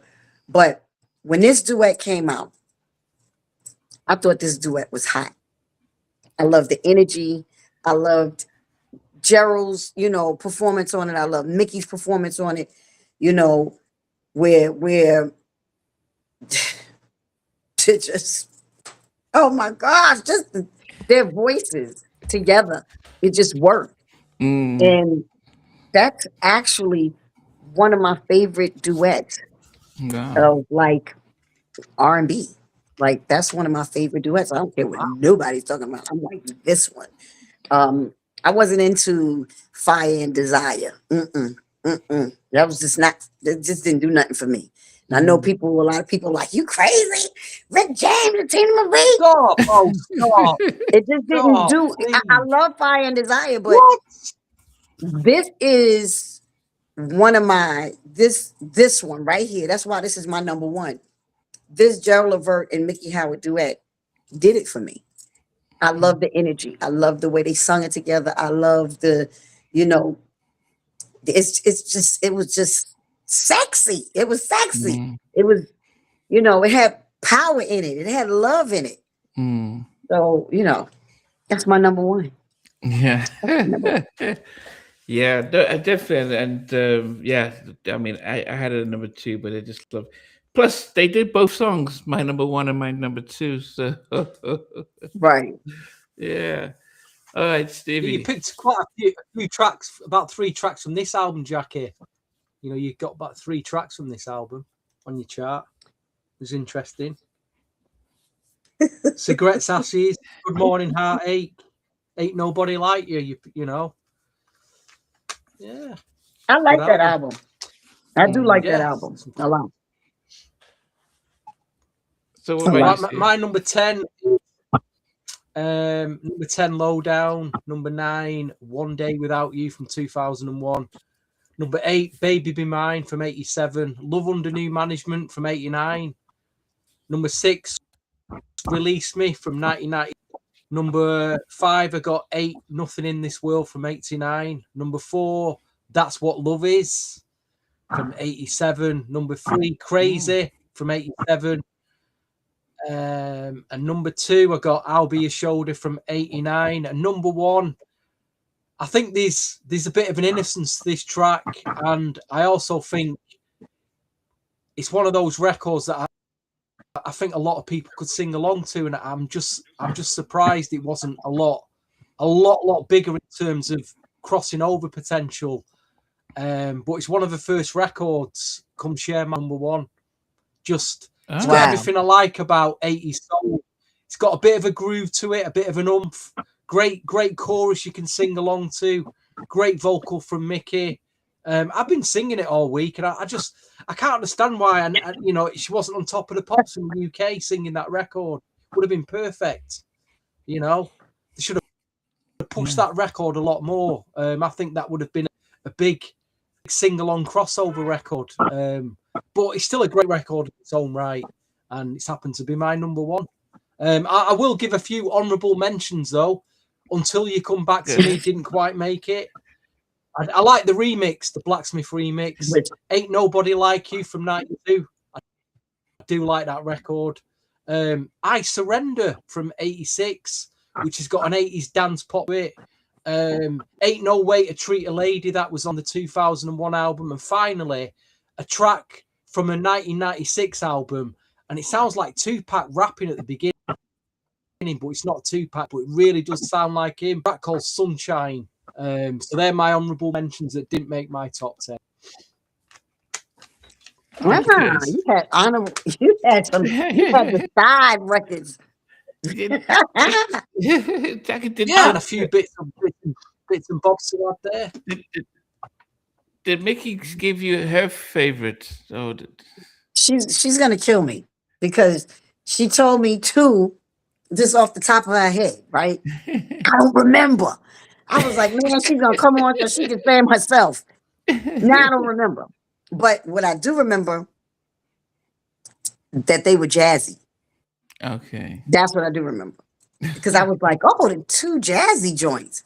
it would be two songs that people wouldn't think that would be her favorite. But I Mm. can't remember what the two songs exactly were. I don't. She gonna kill me. I was just texting. I was texting her, sending her messages on her Instagram, trying to see if she was able to come back on. But Okay. she was probably driving and got stuck and couldn't Yeah, get it together to get back on. But it's yeah, her. understandable. Yeah, I mean, I'm glad she got to get on. Yeah, we at least You yeah, know, so yes. I mean, but what I think she kind of answered a question that I had always wondered about why artists in the 80s were given the opportunity to make as many albums as they could. And she said they just need to sell 250,000. In the 90s, people were doing that in a week. First week, 250. Actually, look, then you get the hip hop artists doing 1 million in a week, and back and Sync and all these groups. So you can see how that shift changed, because yeah, if going gold was almost like a big party, it meant that they weren't spending as much making the records, they weren't spending as much in promoting it, and they were just letting the artists just develop. And then they got into an era where, as much as we loved the 90s, but they were spending $1 million on music videos, on videos. I was on gonna say on the videos video. alone. And then all of a sudden, Yep. well, we need to make at least 10 million just to cover that. And if you don't make it, then we're cutting you off. And so, Right. so probably the 90s became when they wanted the quick money, quick album sales. And then they took risk, but then they cut back on how many artists were being pushed out. So I almost think that that's why a lot of us love the music from the 80s, because they could look at. She said she decided she just wanted one producer on her debut album, and they're like, "Yeah, go ahead." Can you imagine? Did you ever have that opportunity to just say, "Well, you know what? I just want to work with this one person, and I'll just put out an album and see how it goes"? Or did label actually have to tell you, here the producers and the A&R person involved with you, Jackie? I like I said before, Teddy and Keith were supposed to do my first album together. And then, whatever they were beefing about at the time, it didn't happen. I definitely didn't want a whole bunch of producers. I didn't want a whole bunch of different producers. I wanted Teddy and Keith to do the record because they both, knew my voice, and they had that formula at that time. Later when I was doing, like on my second album, I went in with Mark Gordon. Gerald was at the studio when we were working together. We were working in Philly. But I was always around Gerald because Gerald and Keith were really good friends. So Gerald was always at the studio with us, wherever, with Keith, who, and Steve from Troop. So always at the studio with us. So I worked with Mark Gordon on the second album. I worked with Chucky Booker. I worked with Jermaine Dupri. I worked with Reese Johnson. Trying to think who else. One more other person. I can't think. But my second album was fire. It really was. And especially the stuff that I did with Mark Gordon. Did y'all do a countdown on the Levert records? No, we haven't, Steve. We haven't done the Levert, so that would be interesting to do. So yeah, we can back. Okay, so that definitely be our next one, Jackie. Yeah, we should do one with Levert and let Mark. I'll hit Mark up. Okay, that's my boy. So he can definitely be on here. And he got a lot of stories, because he got a lot of stories, and he's also very close with Miki. Actually, I think Mickey's going to be doing some shows with the Levert Experience. Okay, it's coming up. So everybody out there that don't know Mickey's Miha album, go look it up. I love her last album, and she's working on some new stuff because she was in the studio. She's working on some new stuff. I'm speaking for her because she's not back on here, but she's supposed to be going back in the studio, or she is already back in the studio, doing music. And I loved the way she said that they wanted catalog artists. You know, we had artist development and stuff back then. You know, all of that stuff went away in the 90s. I was still working. I was doing artist development. And the crazy thing was, when a record label comes to you and say, can you do artist development on these artists? Huh? Can I get a record out? You know, you kind of feel like, what do you mean? And your feelings get hurt, but it's like, okay, then you got to look at it too, as they look at you as, you know, you're a good artist, regardless if you have billions of records out or not. You know, they respected me that much to be able to do some artist development on other artists. And I'm glad I was able to do that. That stuff we don't have anymore. You know, it's just put out records, put them out. Whoever's good, whoever's hot, you know, that's who's hot. And the ones that are staying into me right now that are able to do, you know, more records is the ones that stayed naked the longest, or do the most freakiest, or the most demonic thing. That's who's gonna stay around the longest, you know. Do you have access to your sophomore album? Have you listened to it? Have you seen? I don't know. I don't have it. I don't have any. I'm trying to think. What do I have? I don't have anything. Mark Gordon might still have the stuff we did together. I gotta ask him. So you didn't get a copy of the whole album? No. No, not at all. Back then I had little copies, you know, you had little DATs of everything, but don't ask me where they are. Well, probably maybe. one of them. Come on, now. One of those days going on. She's not even got a physical copy of a first album, never mind the second one. Right. See, Stevie knows. I don't even have a daggone copy of my first record. Nothing.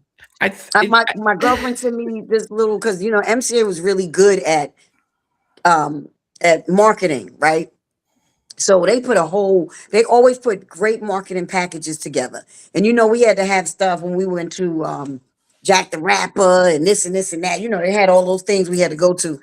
And I remember they put together this promotional thing for Skeezer. It was a keychain, and it had my logo on it. My logo's actually tattooed on my shoulder back there somewhere.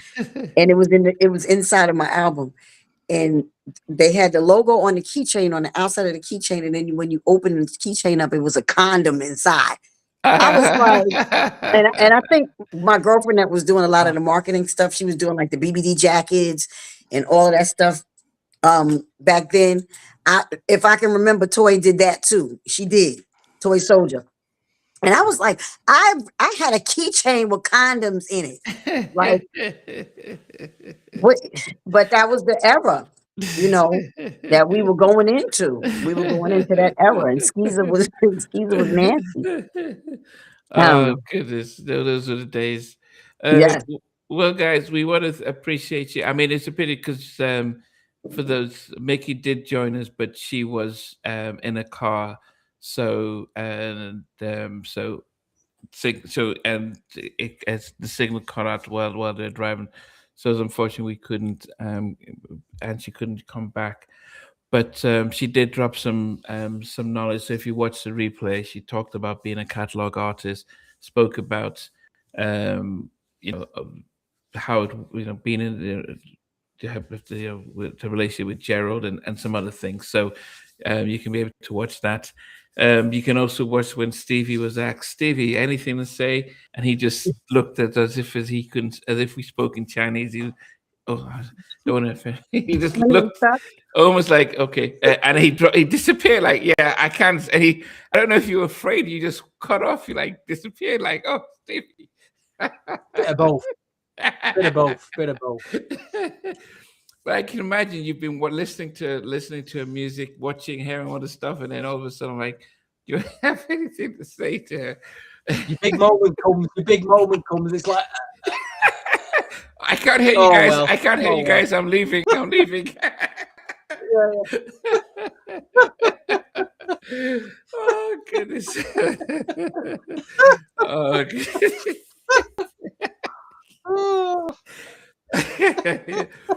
But then he came back. He came back. He had signaling problems. You was off for a while. I told you before. I told you before to go put that hanger on that antenna outside. Just being shy. Okay. Anyway, guys, we appreciate everyone for staying with us. Please watch the replay and shout out to Miki Howard. Shout out to Miki. Thank you, Mick. We love you. Hopefully we get longer. Stevie, Jackie, and I will be back with the Levert countdown. And as Jackie says, she may try and get the only surviving member of Levert. Singer, songwriter, producer Mark Gordon. Mark Gordon to come and share some stories around the music of Levert. But but to then, we always appreciate everyone for coming on board and for joining us. And we'll definitely see you guys soon. Take care. Later, y'all. Hey guys, thanks for watching. Thanks for being a part of Halftime Chat. Please remember to subscribe, share, and comment. But most importantly, why don't you become a member of Halftime Chat? We've got amazing videos, amazing perks, and being able to support the channel. But anyway, thanks for watching. Take care. I never participated in that kind. And somewhere in between us, or even loving us, on which I did miss you really. What was it like growing up? she's still making an impact on 4 houses down. I have a couple of pieces. Trying to get this one and that